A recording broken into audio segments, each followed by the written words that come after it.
Hello there, this is the voice of Benny. So today I want us to talk about the defining moment. Wow, the defining moment.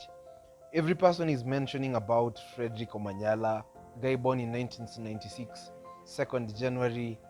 And the guy is 25 years old doing great things for this country. But I ask myself a question.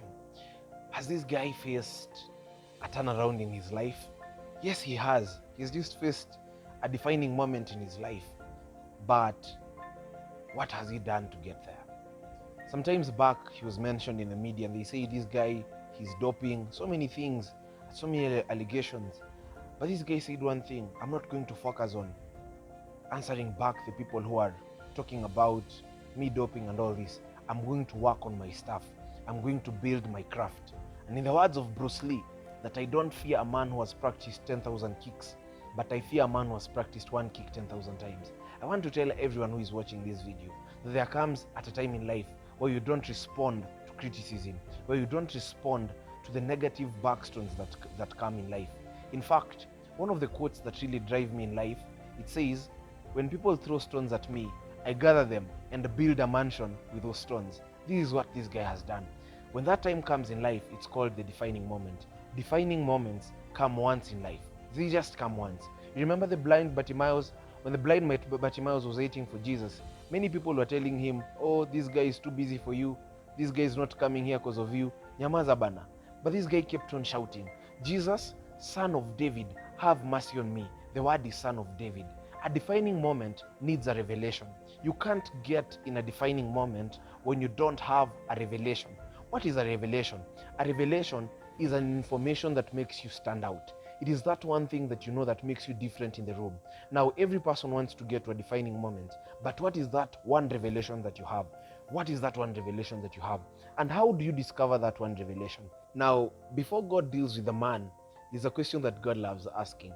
And that question is, what do you have in your hand? What do you have in your hand? When God wanted to deal with David, he asked him, what do you have in your hand? David had a sling. When God wanted to deal with Moses, what do you have in your hand? He had a rod. When God wanted to deal with the widow, you remember the widow at Zarephath? God asked, what do you have in your hand? The widow had flour and a jar of oil. Now, what do you have in your hand as a young person? What do you have in your hand as a parent? What do you have in your hand? Is it an ability? Is it a talent? Is it a skill?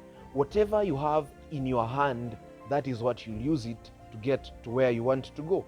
They say that the gift of a man maketh room for him before great men. Now, whatever you have in your hand will take you to a room of greatness. But before that, you need a revelation that you don't answer back to critiques. No, you focus on the journey. That is the biggest lesson that Omanyala has taught us, that he never responded to critiques, but rather he chose to work on his stuff, to perfect his skill, because the energy that we use to respond to criticism is 10 times the energy that we could have used to get into purpose. Can I leave you with a kicker? They say that champions are made in the gym, but awarded in the ring.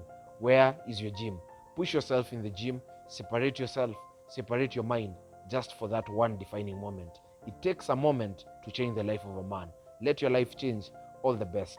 This is the voice of Benny, your all-time voice, your friend. Thank you.